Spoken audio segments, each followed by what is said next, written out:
But another thing that I voted for, I feel pretty safe to say you did too, when it comes to just undoing all of the wrongs of the Biden administration, the Obama administration, all of this deep state bullshit, is that the FBI has now purged 3 more deep state actors from the top levels of the federal government.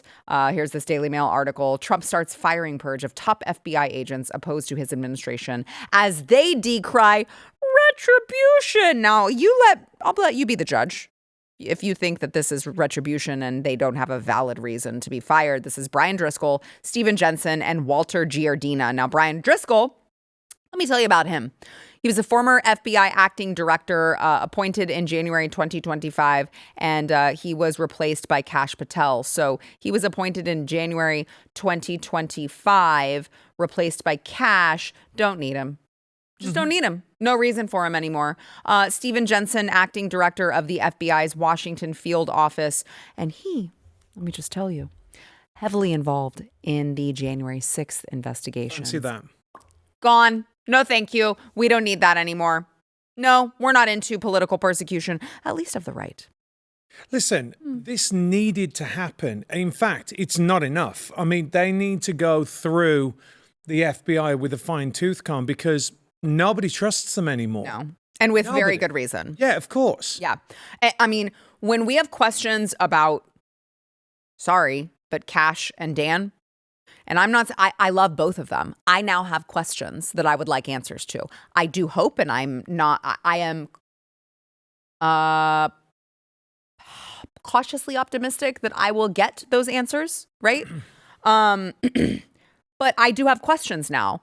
At the very top levels, certainly the holdouts from below that definitely need to go. That brings me to Walter Giardina, this third one, a special agent who investigated the Trump advisor Peter Navarro, and he also played a significant role in Crossfire Hurricane.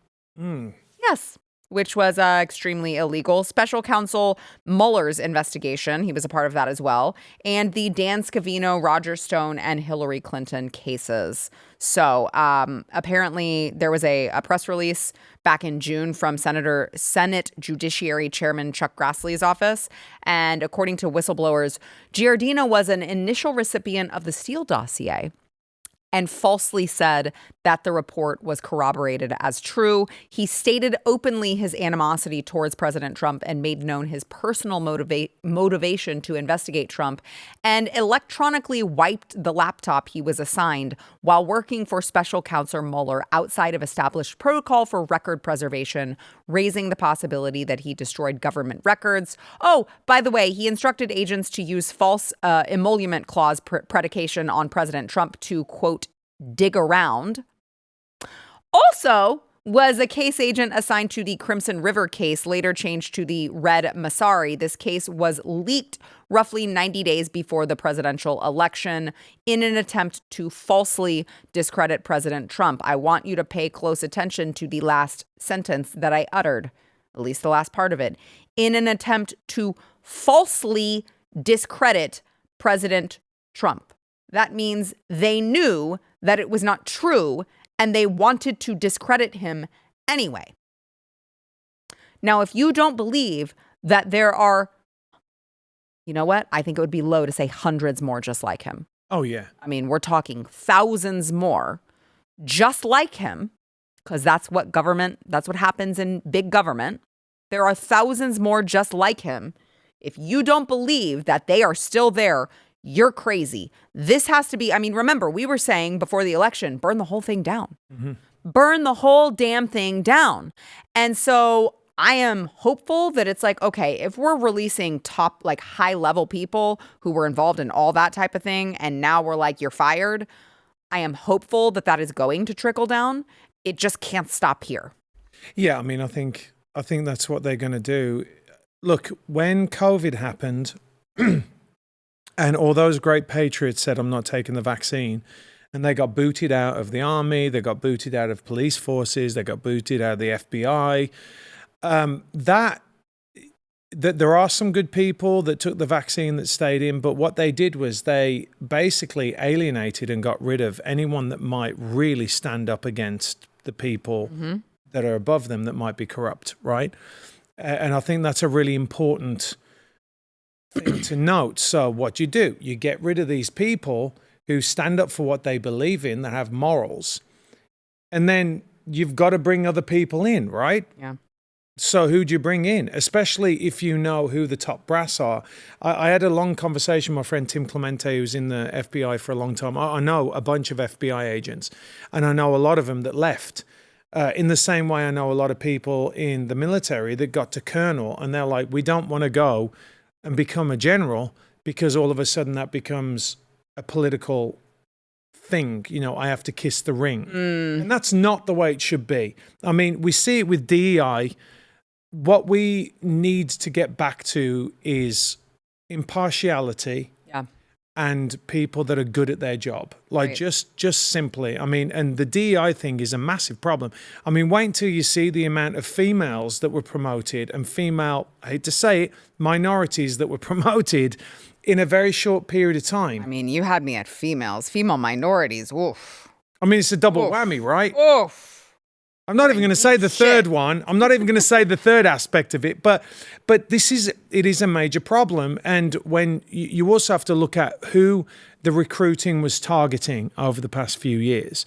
And in the same way, like my son wanted to go to West Point, and then he didn't want to go to West Point anymore. And why didn't he want to go to West Point? Because if you guys remember, there was the kid there that opened his shirt and he was wearing like some communist thing underneath, and then the wokeism, the bringing in of transgenders, that actually stopped for a good 5 years at least of good kids that would have gone into the military.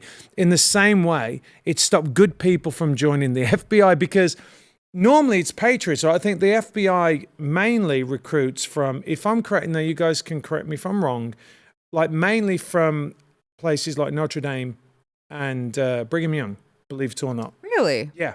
That's what my friend told me, is that they're very heavily recruiting from people who have religious conviction. Not that I'd say this as a Catholic, like Notre Dame. It's not really a religious place. It certainly wouldn't be considered Catholic anymore.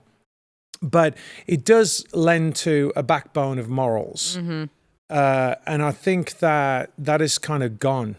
Yeah. Now, and we need to get back to that. Like, it's a vocation, right? You want to do what's good and help people. And I think we've got, for the past, at least since Obama, we've got a bunch of people coming in that they don't care about that. Yeah. Well, and I was just going through some of the old monologues that I had given during the Biden administration. And I was like, man, there was a lot more to talk about then, because there was a lot of evil going on. And President Trump himself has stopped a lot of that with just like a pen, right? And an executive order, which is great. But there are still things that are plaguing not just the Trump administration, but any administration, a J.D. Vance administration. I mean, any administration that doesn't kiss the ring, any administration that, of course, is trying to clean the mess up that is in D.C. rather than extend their powers that are already abused. And so one of the ways that they are doing that is in the FBI, of course, and the DOJ, where they still have to take out the rot. Looking at you, Pam Bondi, maybe spend a little less time on Fox News and a little more time taking all of your deep state agents out and rooting them out. But another place that they're doing it, that we've talked about all the time, is, of course, these federal judges that are overstepping their bounds. You had the Supreme Court who ruled, who had to rule, because you had these district judges that were coming in and trying to tell President Trump he couldn't do something nationwide. And it's like, you don't have the authority to even rule on something like that for the entire nation. So stay in your lane type thing. Well, I just saw this headline today. Federal judge halts expansion at Trump administration's Alligator Alcatraz detention facility in Florida. They halted. So this says, the judge said for now that the facility can continue to hold migrant detainees, but cannot add any new infrastructure capacity. Isn't that so interesting, Matt? Isn't it so funny that these federal judges are coming in and they're saying, no, you have to send this foreign aid to these places. You cannot, as the highest executive in the country, you can't tell us where the money is going to go. So you can't make the decision to stop sending taxpayer money to all of these foreign places that taxpayers don't want their money spent towards. But I can tell you that you cannot spend taxpayer money to get a handle on all of these illegals and build an infrastructure to get them the hell out. And it's then, crazy. But then what they also do is complain about the conditions. I'd pile them up 6 deep. Yep. I wouldn't give a shit. Yep. I mean, the problem is this. Number one, where's this money coming from? I'll tell you this right now, with the defunding of USAID, that has gone. We will find out, it will come out in time, how that was funneling. I know we've seen it already, but how that was funneling money into these leftist organizations. That's what it was. I mean, the American taxpayers are basically being betrayed, right? So it's not all about Sesame Street, right?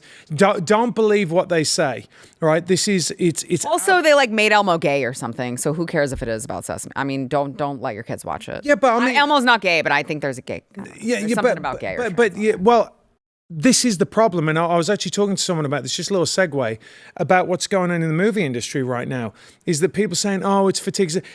You don't know anymore. Whatever movie you go and see, if you go and see Buzz Lightyear, they just can't help themselves but put something subversive in there. So people are just saying, do you know what? After 10 years of you guys doing this, we're not going to take it anymore. I'm just absolutely done, right? So here's the thing, Sarah.